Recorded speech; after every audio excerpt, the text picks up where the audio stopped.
Like Jeannie said, I'm Becky. I definitely do not own this business, even though I get that question all the time. Maybe that means I work here too much. No, I've been in Bozeman for quite some time, and I've always realized the importance of local independent businesses and gear shops. So this is my little spiel for Uphill Pursuits. It's the holiday season and everybody's shopping.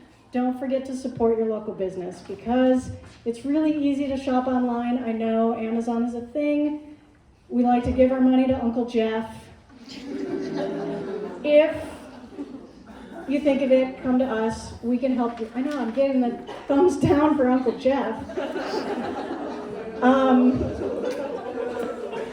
So my role here is to make sure you and I have options for getting outside.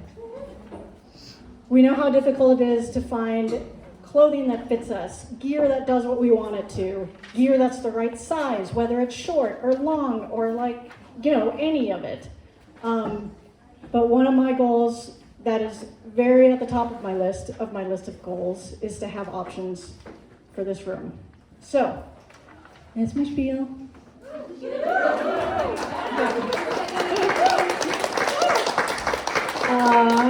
Housekeeping things, because I used to teach and we all need housekeeping things. The bathrooms are out the door and around the corner, 180 degrees. Keep eating and drinking things. We've got regular water. We have some sparkly water. I've got more in the back, if you don't mind if it's not like ice cold. We've got some food. We've got more alcoholic beverages. Help yourself. Let's keep going until it's all gone. Recycling. If you just want to leave cans out, I'll grab them. We've got recycling. It's just not out and available, but I will take care of it. So, treat this like your college dorm room and just leave your cans out. I work with college kids here, and I love them, and also. Okay, I think that is all of the housekeeping things. Shout out if you need anything, just let me know, raise your hand. Come find me, find someone, we can help you out. So with that, I think what we're gonna do is we're gonna switch the technology over very quickly, but the first person I am introducing, we just met today, and she seems lovely, and she should maybe hang out in Bozeman more often. Her name is Pretty Right, and I'm just gonna read what she sent me. Remember this fun game where I just read what they send me, and I can interject fun things if I feel the need. Pretty Right grew up as a Hare Krishna and is a lifelong vegetarian and meditator. And when I first read that, I thought it was mediator, which was gonna be rad also, so perhaps you can mediate some things. She and her husband, Jeff, support their alpine adventures working as a software and aerospace engineer, respectively. Right? That's where I went wrong in my college days. Who gets paid to teach?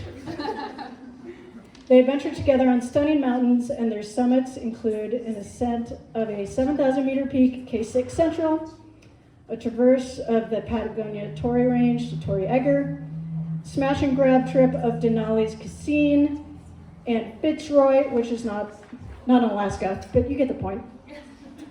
And 2 attempts on the unclimbed K7, which I think you might be talking about? Yeah. Great. So I'll let her explain what she's going to talk about, and give us a sec while we switch the tech over, and then it will be Pretty Right.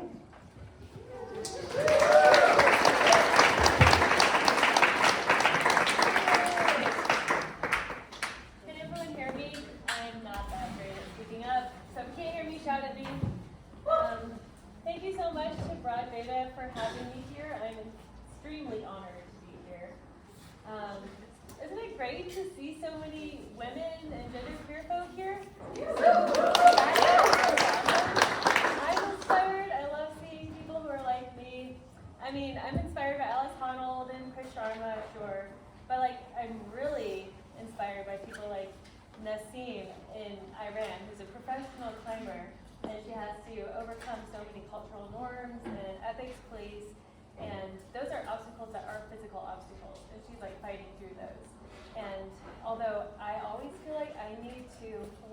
hard and to prove that I'm physically capable of stuff. Like, the harder work is sometimes unseen, where you're organizing things and pushing through expectations and like having to prove yourself in so many different ways. So I love seeing this. This is fantastic. I think that's what it's all about. So, yeah, I think this is working. Oh, okay. And here we are. In a second. Getting back a little. There we go. Yay. Okay. It's a good day when technology works. Holy shit.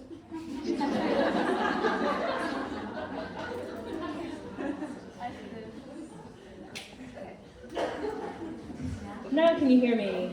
Okay, cool. Woo! Okay, so I'm going to be talking about K7 Central, and here are some of the people who helped me along the way. I've been to Pakistan, to the Karakoram, and this is a quick flight over to K7. K7 is in Pakistan in the Karakoram range. In the Pakistan in the Karakoram range. And the first trip I took to Pakistan was in 2020 during COVID, and they had shut down the country, and it was impossible to go there until October, and then I made a trip out there to climb K6 Central. It was my first trip and first expedition to Pakistan, and I got the blessings from Graham Zimmerman when he did a presentation about K6 West. He put up a new route up to K6 West, and he's like, go send that shit for K6 Central. I was like, okay, yes, I'll go do that. So Jeff and I made a trip to K6 Central. We climbed his route mostly up to K6 West and then traversed over to K6 Central and made the first ascent of a 7,000 meter peak and our first expedition there. So we had like high hopes for our next expedition. We're like, oh yeah, we got this, no problem. And the thing is, right at the top of the peak, this is the view looking down. It's a 1,000 meter drop into the Charakusa Valley, and across the way you can see K7 Central and the K7 Massif. You can kind of see along the ridge in the middle is where Steve House did his famous solo route, and you can see K6 West, and the central one is this rocky spire. Looks pretty hard and rocky and intense, but we're like, maybe we want to do that someday, because we knew it was also unclimbed. And so we have some cool pictures, and got this picture of a face that hadn't been previously climbed before, and we're like, well, maybe we can put up a new line. That would be a new thing that we could do, and it would be something new to us, because previously we'd just been a climb that had mostly been explored. So here's the route that we ended up going to do, and the thing is, it's on the north face and hadn't really been explored, and so every step of the way, I didn't know if it would happen. I was further away from help than I've ever been before. So many new unexplored things. You don't know if like the route will go, if you have to turn back and like reclimb up over the col. So that's what we did in 2022. That was the first expedition to the Charakusa Valley for K7. And then we returned. So that year we went very close to the summit, but we didn't quite make it. It was due to weather. We went pretty high on the peak. This is Skardu, the village that you go to, and then Hushe, the village at the very end. But these are the women who are actually inspiring me, because they live in the village of Hushe. And this lady in the yellow is Amina Hanif. She is a mountaineer, and she has gone to a bunch of different countries to climb. She's born in Hushe, and she's starting an adventure outfitter in Pakistan, so check her out. And these two ladies on the other side, one is going for her PhD in math with help from the Griffin, which helps women continue the education. These folks also grew up and now are managing the hotel. I'm just going to skip over a bunch of slides. So this is base camp area. This group is pretty rad.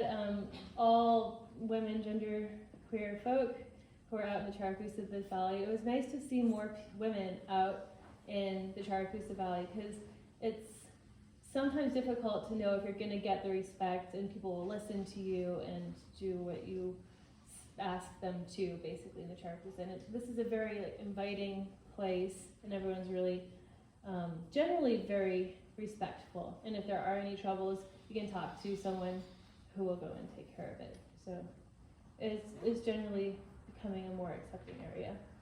And this is base camp. You can see K7, the more rocky looking spire.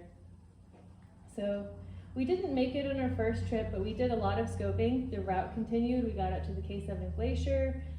We got up to the cull between K7 Main and K7 Central. And we looked up at K7 Central. We climbed halfway up, but we had to turn around because we were running out of good weather and it was really hard rock climbing. So we returned again this year. We had our same cook's assistant, and this liaison officer was a super rad guy. He was actually the best liaison on the planet, I think. More base camp. We had a little mini rave at base camp. So it's not all just like your standard climbing. You can have some fun too. We acclimatized on Sulu. Slow pan.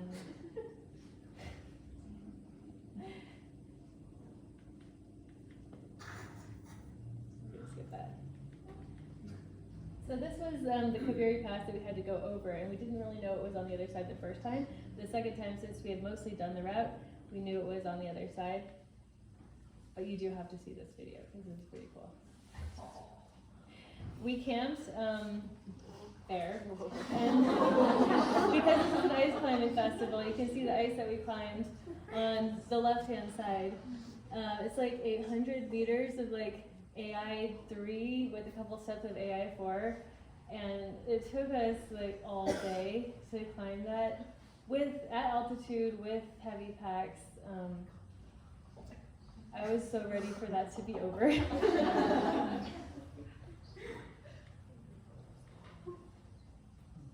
And this is the north face of the peak.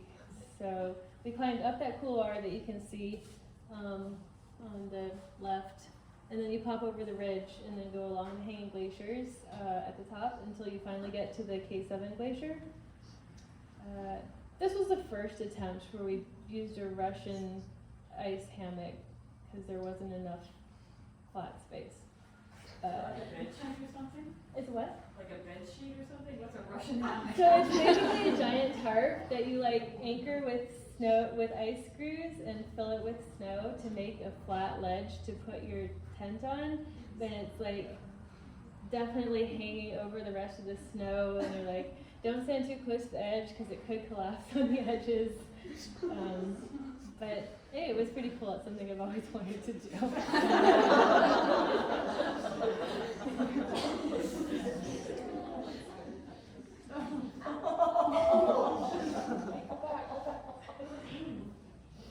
Oh, this is some of the endless ice climbing. There's the heavy tag. Okay, so there's the route at the top. I know I'm going way over. I'm so sorry. There are way too many slides here. So this is the K7 Glacier. The first time we arrived, there's this beautiful rainbow across the whole sky. But the second time, this year, it was so socked in the whole time. This is more what it looks like. We did end up having some company going up to the col between Main and Central, but we'll skip over that part. And then this is looking down at the col. You can see our tiny little tent, and K7 Main is in the back, and this is the climbing, the rock climbing on K7 Central, where we didn't have rock shoes, sadly. We were just aid climbing. We should have brought the rock shoes. And on the left is what it was like last year, and on the right is what it's like this year. So when we saw all the snow and ice plastering the rock face, we're like, no, it's not going to go for us. There's too much hard rock climbing. So we turned around and headed down again. But I've heard the third time is a charm. So we might be back, not next year, but the year after. You can see K7 Central on the left, and can't quite see Main on the right. But then we descended this long couloir with 60-meter rappels. But at least the descent took 1 day as opposed to the whole climb up to that point, which took like 8 days. So it was very fast and efficient, and the weather was coming in. So that's the cool where we descended. And we might go back. We'll see.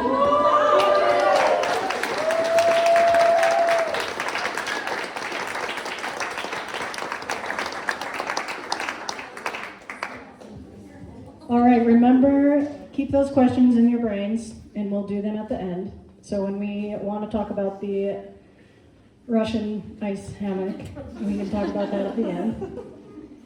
And Preeti's going to help switch over for Christina. Are we looking correct, Christina? Yes. Great. And it's like Lusti, right? Like very Scandinavian. It's Swiss German. Swiss, same. Yeah. Yeah. I have a Swiss brother-in-law, so we can make fun of them. Okay, you feeling okay? Yeah. Great. Our next speaker, Christina Lustenberger, Swiss German. I love it. Spent most of her childhood at Panorama Mountain Resort. Has anyone ever been there? Yes, great. Where her parents ran a ski shop at the base of the ski area. Her prowess on the race course, grew up a ski racer, provided itself early by the age of 11, and she was representing Canada at competitions in Europe. Christina was ranked in the top 30 in the world in giant slalom by the time she was 21, and in 2006, she competed in the Olympic Winter Games in Torino. But there's this thing called knee injuries, and Christina underwent 5 reconstructive, is it still at 5, or have you gained any more? 6. 6 reconstructive knee surgeries during her racing career. Since leaving the Canadian national ski team, moving to Revelstoke in 2008, she built a new skill set. While gaining her lead ski guide certification from the Association of Canadian Mountain Guides, former ski racer now notches first descents in ranges close to home in British Columbia and as far away as the Himalaya. That was off of the North Face website. I kind of cut and pasted like all of the highlights. Yeah. So I think we're going to have a great little glimpse into a fantastic skier, and thank you for being here. Yeah. Christina.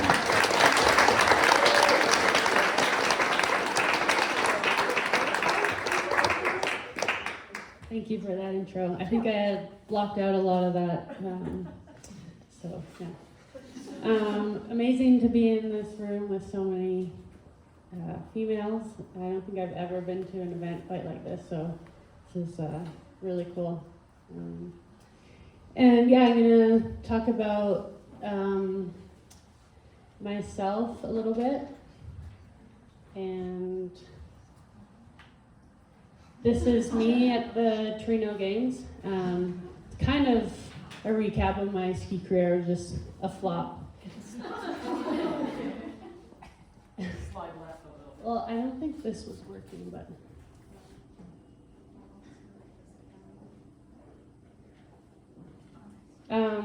Yeah, so I retired from ski racing in 2007 and started to become a ACMG ski guide. And with the skills that I acquired from that training, I pursued skiing a lot of first descents and steep skiing around Western Canada. And then I met Brett Harrington, which was a really incredible teammate to have in the mountains because she was able to kind of lean on my weaknesses and also she could lean on my strengths. So we were able to really step into some unique terrain together, and by elevating each other, we were essentially just a way stronger team. And the really cool thing about Brett is she is so tiny, but she is the most mightiest partner you could ever imagine, and is always game to send the wildest lines. And this is one line that we tried successfully in the Gold Range south of Revelstoke. We called it the Gold Card. And this is her climbing water ice 4 with her full ski kit on her back. And then this is, tips hanging over the edge and looking down the line. So with Brett, we were able just to really step into some amazing terrain and have a lot of fun along the way. And in spring 2022, we ended up with a North Face team in Baffin. And this trip was probably one of the most incredible experiences I've ever had. And we had the most insane ski conditions, but really in the end, it was the company that made it so incredible. So Brett was the one that pitched the trip. She's an amazing rock climber, alpinist, and skier. Hillary Nelson was with us as well, and I think she's the most accomplished ski mountaineer and expedition athlete that has ever graced this planet. Incredible human. And Emily Harrington, strong climber, skier, and she found out 2 months before this trip that she was pregnant. And it was just really an amazing and incredible expedition because you'd sit and look across the table and you'd see these women that dedicated their lives to mastering the skill. And not only mastering at a female level, but at a global level for all human, male or female. And I think that is so incredible. So we flew from Yellowknife, we chartered a plane and took all of our gear with us. And on the flight into Clyde River, we were able to fly through the fjord, which would be our home for the next 2 weeks. And as we were flying up the fjord, we were all looking out the window and we see this beautiful, stunning snow ribbon couloir that just immediately caught our eye. It was part of the Walker Citadel near the Sam Fjord, and right away, I think when I saw that, it just gave me a complete new purpose for the trip. And we were, looking at our phones, taking photos, and just from that moment, I think really obsessed with that line. And we landed in Clyde River. With the logistics, it was really challenging. From Clyde River, it's about 150 kilometer snowmobile ride into where we wanted to set up a base camp and ski. And so you need to find the locals and create a relationship with them so they can shuttle you in there with snowmobiles. And this was post-COVID, and there was no more outfitter. No one was really all that interested in returning calls or emails. And I went through all the different channels of trying to find someone who would drive us in there. I even thought about doing Tinder, and we found the most incredible locals, and we packed all of our gear into these sleds that were towed behind the snowmobiles, and we took off. I think the day that we left was the coldest day. We couldn't see. It had just snowed 80 centimeters 2 days before, and so we were dealing with a lot of unsettled drifted snow, which made the travel extremely hard. It took what we thought a 6-hour snowmobile ride. It took us 13 hours, and once we actually got onto the fjord, we were dealing with the snow insulating the ice and essentially melting these just giant pockets of slush that would just wad down the snowmobile. Here you can see all of us we couldn't even take off our boots. We had to move around with skis or you'd be knee deep in this sea ice slush. But we finally got in there and it was super incredible. This was our base camp underneath the most amazing granite walls. First day we set out, Baffin, all the lines are around 800 meters to 1,200 meters long. And so as a team, we just started climbing and skiing these beautiful corridors and building our confidence with the snow and really stepping into feeling the rhythm of this place. And but in the back of our head, I think Brett and I were super psyched to try that line that we saw from the plane. And so we were about 5 or 6 days in. We had skied a bunch of lines around the area. We felt confident about the snow conditions. And so we went to the bottom and we started scouting this line, and this was one crux that we had to essentially rappel through. So we went and took this photo with drones so we would have a pretty good idea of what we would be up against, because we were going to come around the back and go top down. So this was kind of the stuff that we were dealing with. Is a 1,200 meter line, super steep at the top, blown down to glacier ice, this exposed hanging serac. So you take all the stuff to do the things to get to the bottom. Just makes it heavy. And we got dropped off in this other fjord, hiked these couloirs up that took us right to the top of the line we wanted to ski, which was really nice. We didn't have to climb under the serac. We could go top down. And this is Brett and I climbing up. And that day actually was really hot. In the one photo you can see there's like 10 pounds of wet, heavy snow on her foot, which also made it just really challenging. Oh, no sound. 10, and it is so hard going. Each step we have to kick the balls of snow out of the crampons. It's heavy, heavy snow, and so hot. But we're making it little by little. Yeah, that was extremely hard work. But we got to the top. Because of the wind, it blows right down to glacier ice and essentially is unedgeable skiing to get into the line. So we built a single pin anchor and wrapped into the line, just skis on, and right off the rope into your turn once the snow was able to stick. And we skied the hanging face to this rock ledge where we built a 2-pin anchor, and Brett went down and started rappelling through this 140 meter serac. And here you can see, this is where we had our first anchor to the second one, which was a V-thread, and then Brett wrapped down to the third one. And when I wrapped down, I got about halfway and looked at my rope, and there was a huge core shot, and just stuck, and continued down as like gently as I could. I get to Brett, secure myself to the anchor, and at that point we tried to pull the ropes, and the ropes were completely stuck. And it's like really humbling to be underneath all of this ice. Your rope's stuck, you have a core shot, and you're so far from home and anything comfortable. But I looked across, and Brett's still smiling, and she's, you know, I feel like we had been on enough adventures together, and we trusted each other, and we were just able to collect all of our composure and get through it.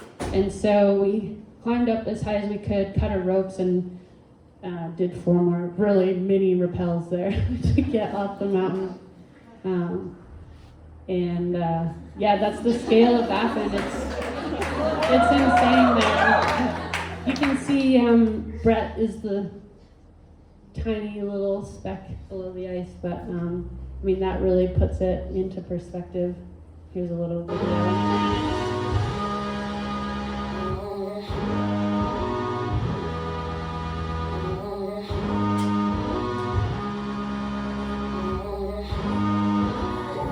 Down this face, drop down the north side. First pitch will be a bit steeper, then it really flattens out before the ice. I'll be there in 15.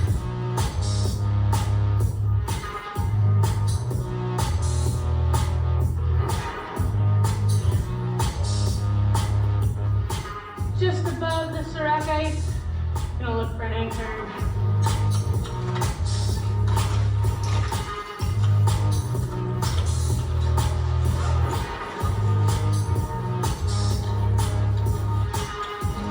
Finally reached the lower couloir.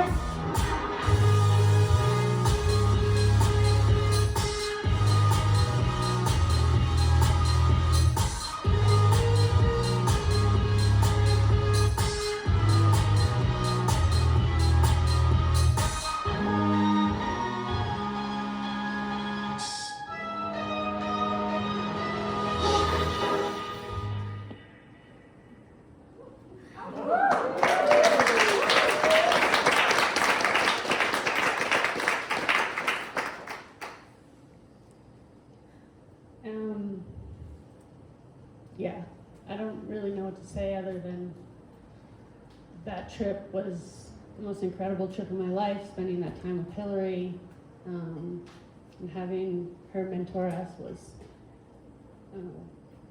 yeah, everything you could ever imagine. And this was our team. We had Andy, one of the locals, stay out there with us, Drew, photographer, Matisse and Jordan filming, and the four of us running the show like complete bosses. And yeah, so thank you, and enjoy your winter.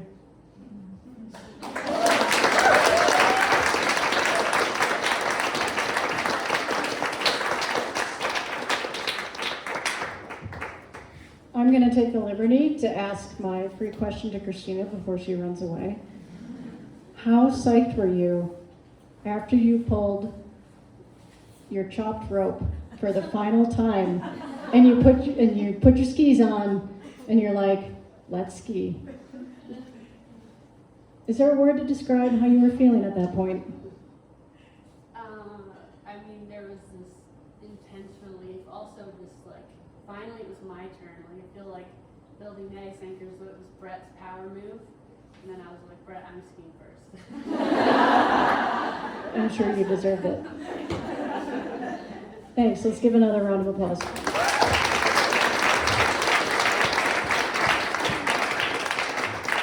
Okay, what we're going to do is we're going to take a quick 10 minutes, 5 minutes? Let's say 5. Do a bathroom break, get some cookies and snacks, and then we're going to reconvene, buy some more raffle tickets. We got some great prizes. Get your raffle tickets, last chance.